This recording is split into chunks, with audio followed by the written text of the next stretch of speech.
10 minute প্রায় হয়ে গেছে, আমি ওকে খুঁজে পাচ্ছি না। আমি সেটাকে খুঁজে পাচ্ছি না, অনেকক্ষণ ধরে খুঁজছি। এবার বুঝতে পারছি না কোথায় চলে গেছে। আমি বুঝতে পারছি না, আমার সত্যি এবার ভয় লাগছে।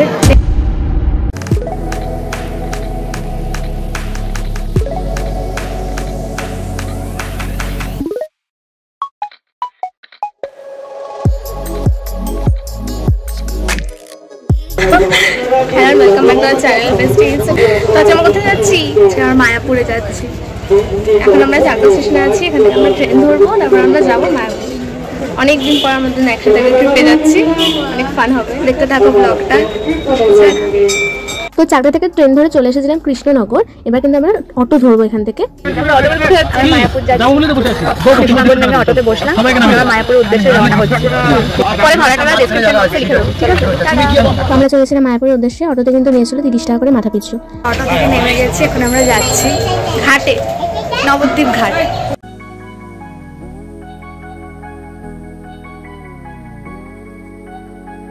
আমরা বাকিটা ঘাটের মানে নৌকায় উঠে ভিডিও করবো, তাই তো?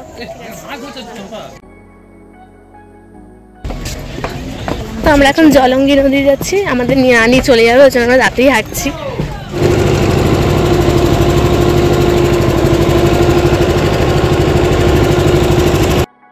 ঘাট পেরিয়ে কিন্তু চলে এসেছি। এই যে দেখতে পাচ্ছ জগন্নাথ মন্দির এই সাইডে। এবার কিন্তু আমাদের এই সোজা রাস্তা হাঁটতে হবে, তবে কিন্তু আমরা মায়াপুরের মেন মন্দিরে ঢুকে যাব। দেখো হাঁটতে হাঁটতে দেখতে পেয়ে গেছিলাম মেন মন্দিরের চূড়া। তা কিন্তু দূর থেকে খুবই অপূর্ব লাগছিল। এতটা হাঁটতে হাঁটতে কিন্তু পেয়ে গেছিলো খিদেও। তো চলে গেছিলাম একটা পেয়ারার দোকানে। তো পেয়ারা মাখা ভেবেছিলাম খাবো, কিন্তু নর্মাল পেয়ারাই খেলাম। কত দাম এই পেয়ারা? এক বাটি 20 টাকা। 20 টাকা কি করবো? এক বাটি দাও তাহলে, আর কিছু দিয়ে দেও না।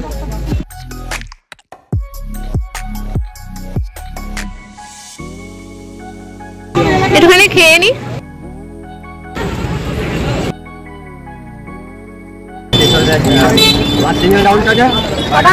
টাকা বেশি নিল, 20 টাকা, কিন্তু ভালো খেতে।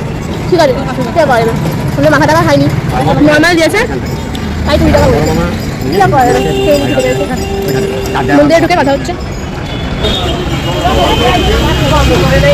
চলে এসেছি মন্দিরের অনেক কাছে, কি মজা। তো গাইজ আমরা কিন্তু পৌঁছে গেছি মায়াপুরের মেন মন্দিরে। তোমরা দেখতে পাচ্ছ এটা কিন্তু প্রবেশ পথ। আমি আর রিক্সা দুজনে কিন্তু হাঁটতে হাঁটতেই পৌঁছেছিলাম, আমরা কিন্তু টোটো করিনি। তো খুব সুন্দর লাগছিল, তোমাদের একটু দেখিয়ে দিই। দেখো তোমরা, খুবই সুন্দর অপূর্ব দৃশ্য। আমরা চলে এসেছি মায়াপুর মন্দিরে, চলে এসেছি আমরা। মহাপ্রসাদের কুপন পাওয়া যাচ্ছে ওখানে, আমরা ওখানে এখন লাইন দেবো, খাওয়া টাওয়ার আনবো। তোমরা দেখে নাও ভেতরটা কত সুন্দর। ভোগে আমরা কি কি খাবো সেগুলো সব আমরা দেখাবো, কত কি পড়েছে, কি কি দিচ্ছে ভোগে। আর শীতকালে তো জায়গাটা কিন্তু একদম বেস্ট ঘোরার জন্য, তাই না? ফ্যামিলি নিয়ে তোমরা একদম ভালোভাবে আসতে পারবে। তো আমরা দুজন ফার্স্ট টাইম একসাথে এসেছি, ঘুরতে খুব ভালো লাগছে। ঠিক আছে, বাকিটা আমরা ডেফিনেটলি শেয়ার করবো। হ্যাঁ, ভিতরে তো মনে হয় না ফোন অ্যালাউড আছে, তাও যতটুকু পারবো আমরা ব্লগে দেখাবো। আর খাওয়ারের টাইমটা আমরা দেখাবো যে আমরা কী কী প্রসাদে খেয়েছি। চলো, এইখানে রেখে দিতে হবে বিনামূল্যে। আমি আর রিক্সাতে রাখতে চলে এসেছি। প্রথমেই চলে গিয়েছিলাম মিউজিয়ামে, তারপর চলে এসেছিলাম প্রভুপাদের ভজন কুটিরে, তারপর কিন্তু আমরা গেছিলাম মেন মন্দিরে। কোথাওই কিন্তু আমরা কোনো রকম ভিডিও বা কোনো ছবি তুলতে পারিনি ভেতরে, কারণ সব জায়গাতে কিন্তু ক্যামেরা অ্যালাউড ছিল না।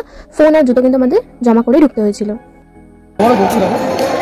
আমি আর অঙ্কিতা মায়াপুরে এসেছি, তোমরা সবাই দেখছো ব্লগটাতে। তো আমার পিছনে যে মন্দিরটা আছে এই মন্দিরটাতে আমরা গেছিলাম, আমি আরও গেছিলাম। কিন্তু আমি বেরিয়ে পড়েছি, আমি বেরিয়ে ওখান থেকে ফোন নিয়ে এসেছি, ওখানে ফোন রাখার জায়গা, আমি ওখান থেকে ফোন নিয়েছি।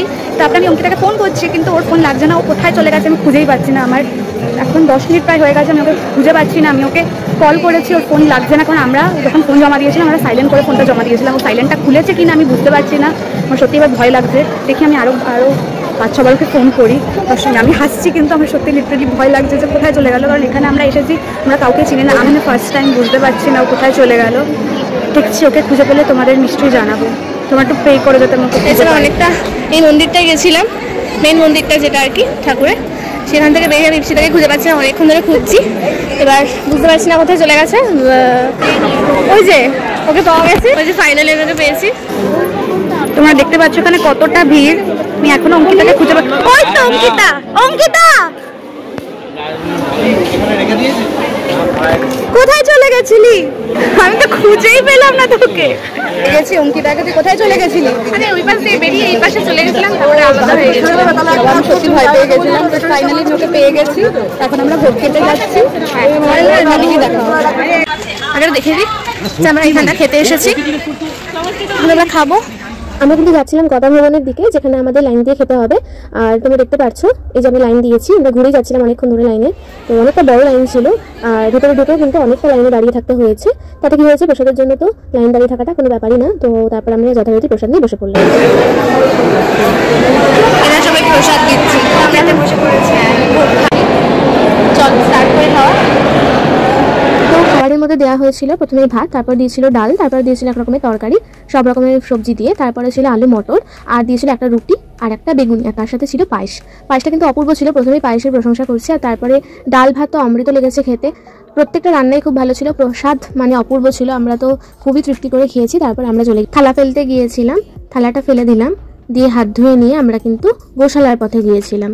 গোশালায় চলে এসেছি, তোমরা দেখতে পাচ্ছ খুবই সুন্দর। তো গোশালায় ঢুকে আমাদের এই বন্ধুদের সাথে দেখা হয়ে যায়। দেখো এরা কত ভালো, এদেরকে আমরা রীতিমতো আদর করছিলাম। এরা কিন্তু গলা বাড়িয়ে আমাদের আদর খাচ্ছিল। আমি রিক্সিটা তো খুব খুশি হয়েছি, এই জায়গাটা স্পেশালি আমাদের খুব পছন্দ হয়েছে। আমরা যদি আবারও যাই আমরা ডেফিনেটলি এখানে একটু বেশি সময় কাটানোর চেষ্টা করবো। গোশালা কিন্তু অনেকটা এরিয়া জুড়ে তোমরা দেখতে পাচ্ছ, এটা কিন্তু মানে খুবই বিউটিফুল একটা জায়গা। যারা খুব পছন্দ করো এরকম কোনো জায়গা, তাদের কিন্তু খুব ভালো লাগবে। আমাদের কিন্তু খুবই ভালো লেগেছিল। আর আমরা একটু অবলা জীবের প্রতি দুর্বল, তাই আমাদের জায়গাটা একটু বেশি ভালো লেগেছিল বলে আমরা অনেকটা সময় কাটিয়েছিলাম এখানে। মনে হচ্ছিল প্রত্যেকের সাথে যেন আমরা গল্প করছি দাঁড়িয়ে। তারপরে আমরা গিয়েছিলাম নিচে একটা দোকানে। তো দোকানে সব রকমের দই ছিল, মানে টক দই, ক্ষীর, লস্যি। তো আমরা নিয়েছিলাম ক্ষীর, আর ইপসিটা নিয়েছিল একটা মিষ্টি দই।